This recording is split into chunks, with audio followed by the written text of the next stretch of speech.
Past, Present and Future Electrohypersensitivity. History, Definition and Proposed Diagnostic Criteria. This video was prepared, recorded and presented by Dr. Mary Redmayne as an e-poster at the World Congress on Public Health 2017, held in Melbourne, Australia. It is intended both as an introduction to electrohypersensitivity and an introduction to a new way of considering it. The poster has not been submitted as a paper for publication, as I'm working on a more refined version of what is presented here on slide 6. When ready, that will be published.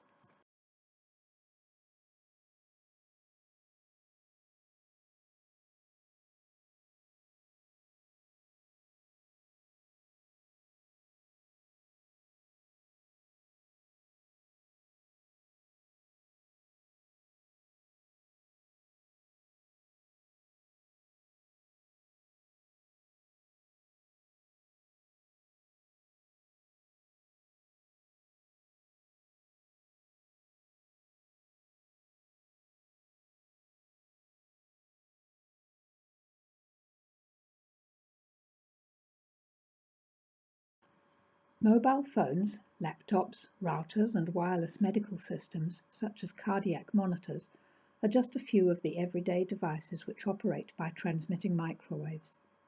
These are often referred to by the broader terms radio frequencies or electromagnetic fields. Microwave exposure can cause heat damage. Australian standard RPS-3 is designed to prevent this. Permitted exposures, however, specifically exclude consideration of biological effects resulting from non-heating exposure levels. Many such effects have been repeatedly observed.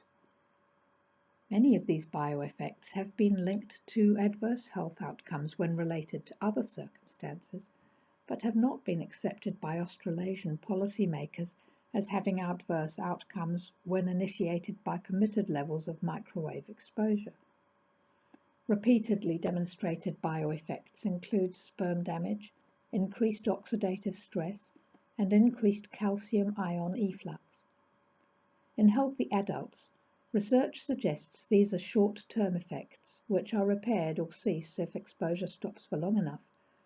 However, exposure in real life is often ongoing from devices including home Wi-Fi routers left on at night, and from mobile phone base station transmissions entering the house 24/7.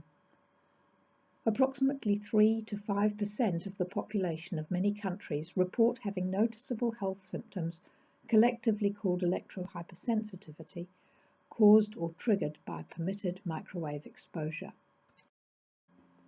Early in the 1900s, once it was realized that high-powered radio frequency exposure caused local or whole-body heating, it was used medically through diathermy to treat conditions such as arthritis and to induce fever in order to stimulate the body's own healing.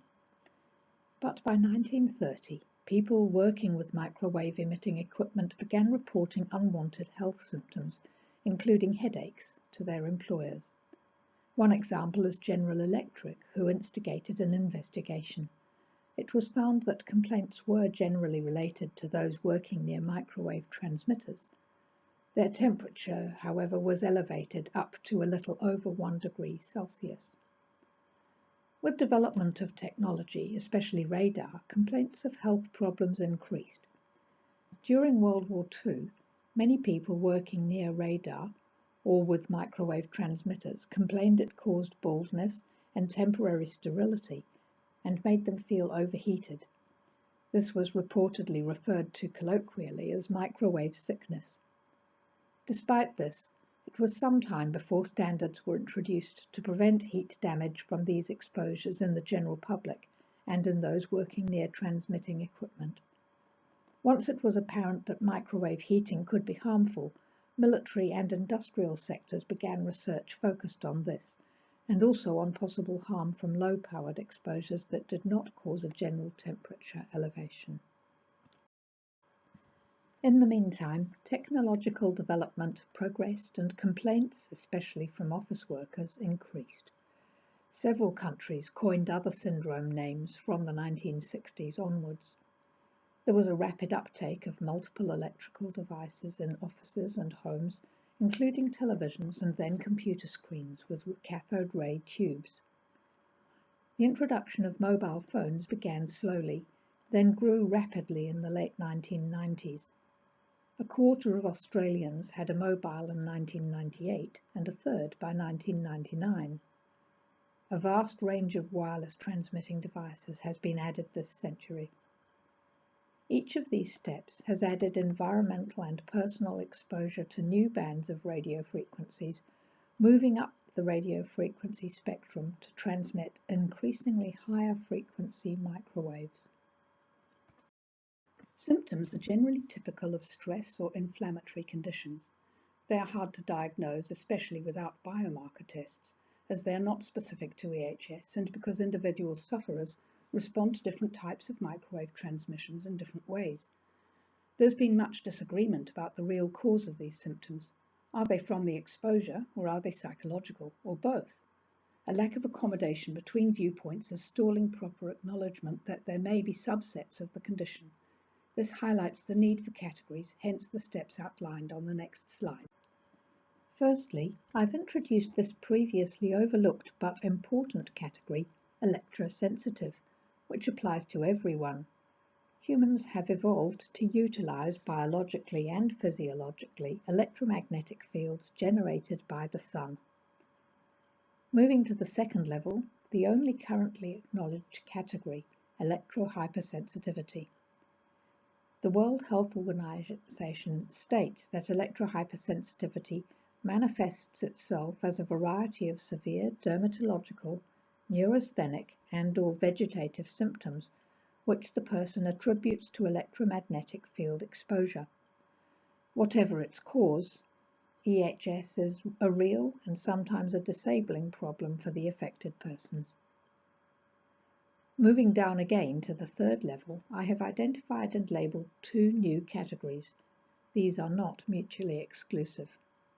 First, electrohypersensitive aware, being those who have noticeable physical and measurable biological responses to being in artificially generated electromagnetic fields. These responses would be a correct defensive reaction to a toxin or allergen. In other words, a functional impairment which may be caused by an immune reaction to an environmental trigger.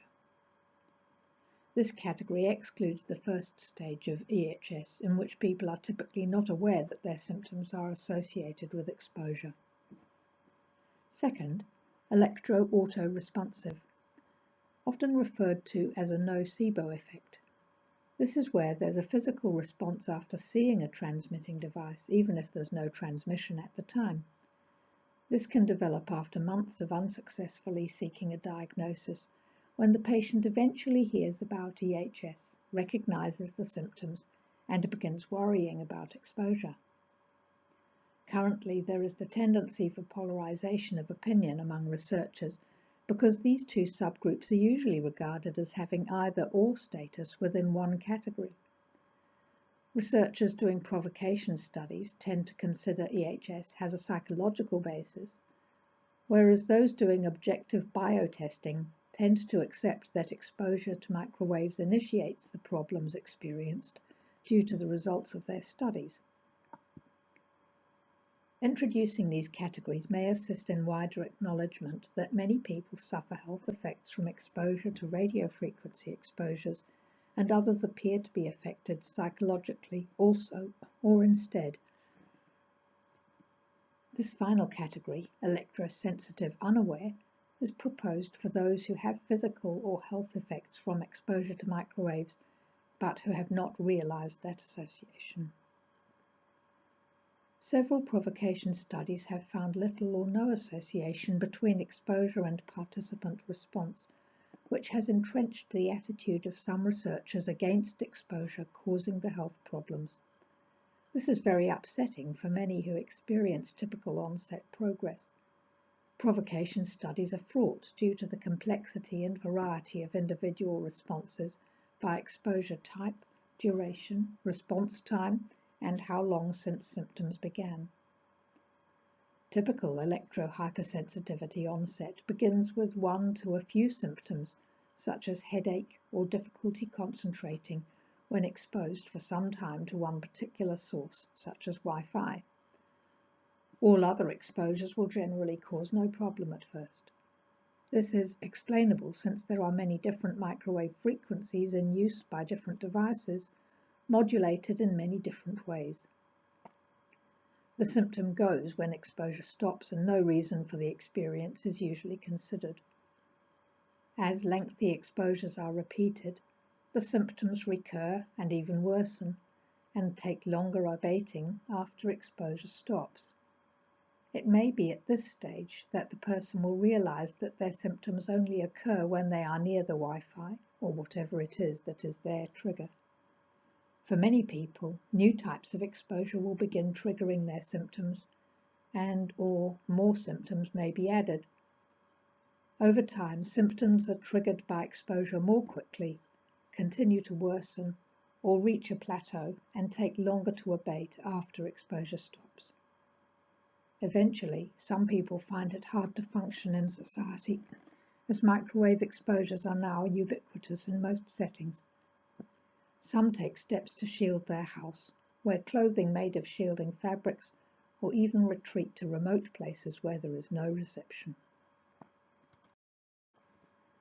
Medical practitioners often have difficulty when faced with a patient who reports being electrohypersensitive. There is no diagnostic training and often no knowledge of the condition.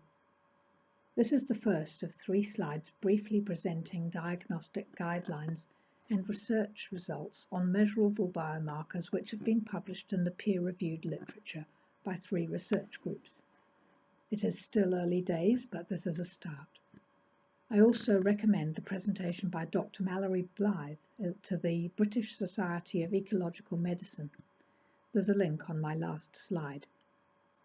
There is no further spoken component to these 3 slides.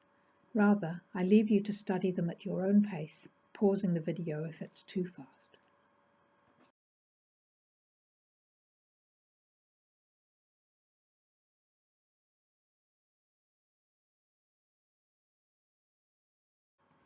To conclude, electrohypersensitivity affects an increasing number of people.